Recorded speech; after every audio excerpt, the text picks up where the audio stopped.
नमस्कार, आदाब, सत श्री अकाल। IRMS Indian railway management services की तैयारी करने वाले तमाम छात्रों के लिए बड़ी खबर। यूपीएससी के द्वारा कंडक्ट होने वाले आईआरएमएस एग्ज़ाम के रिगार्डिंग यूपीएससी ने एक नोटिफिकेशन जारी किया है, जिसमें आईआरएमएस के एग्ज़ाम और उसके सिलेबस के बारे में डिटेल में बताया है।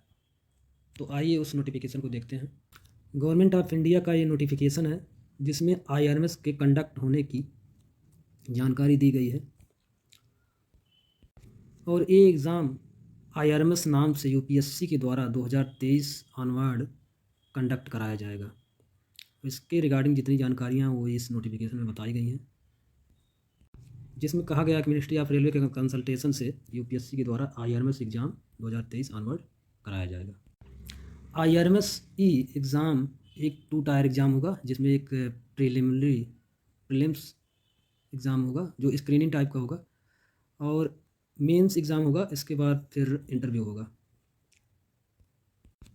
और इसमें कहा गया कि स्क्रीनिंग के लिए जो हमें सूटेबल कैंडिडेट चाहिए, जो हमारा आईआरएमएस मेन एग्ज़ाम होगा, उसके लिए स्क्रीनिंग के लिए हमें पहले एलिजिबल कैंडिडेट को सिविल सर्विसेज एग्जामिनेशन की प्रीलिम्स में पहले क्वालिफाई करना पड़ेगा, और जो उसमें क्वालिफाई करेंगे वो जो है आईआरएमएस मेंस के लिए क्वालिफाई होंगे।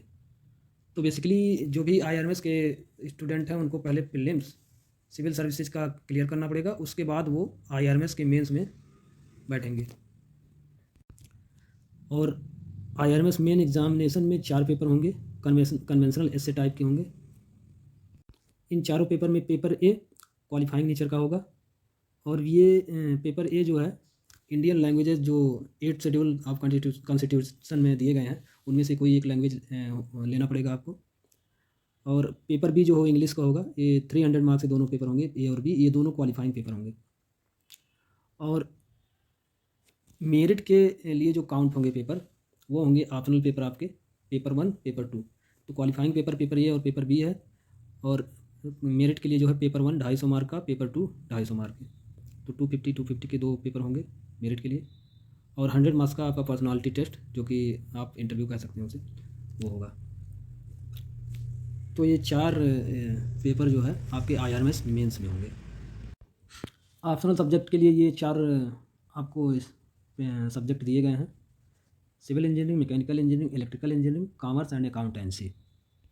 और इन सारे पेपर्स का जो सिलेबस होगा वो सिविल सर्विसेज में जो ऑप्शनल सब्जेक्ट होते हैं उसी की तरह इसका भी सिलेबस होगा। तो बेसिकली जो सिविल सर्विसेज एग्जामिनेशन में इन इंजीनियरिंग सब्जेक्ट में जो ऑप्शनल सब्जेक्ट लिए रहते हैं, तो उनके लिए ये दोनों में एलिजिबल रहेंगे। मतलब दोनों एग्जाम उनके लिए सेम रहेगा, वो सिविल सर्विसेज एग्जामिनेशन भी देंगे और आईआरएमएस का भी दे सकेंगे। एज लिमिट और नंबर ऑफ अटेम्प्ट जो सभी कैटेगरी के लिए जैसा जैसा सिविल सर्विसेज में है उसी तरह इसमें भी रहेगा। मिनिमम क्वालिफिकेशन जो है वो degree engineering, degree in commerce, chartered accountancy from university. तो मिनिमम एजुकेशन आपको इंजीनियरिंग डिग्री होनी चाहिए, या कॉमर्स में डिग्री होनी चाहिए, या फिर चार्टर्ड अकाउंटेंसी होनी चाहिए। ये सीट्स बताई गई हैं, सिविल की 30 है, मैकेनिकल की 30 है, इलेक्ट्रिकल 60 है, कॉमर्स एंड अकाउंटेंसी की 30 है। रिजल्ट का डिक्लेरेशन यूपीएससी के द्वारा जो है फाइनली जो सेलेक्ट होंगे उनका चारों डिसिप्लिन से, चारों जो स्ट्रीम्स हैं उनका मेरिट में निकाला जाएगा, मेरिट वाइज।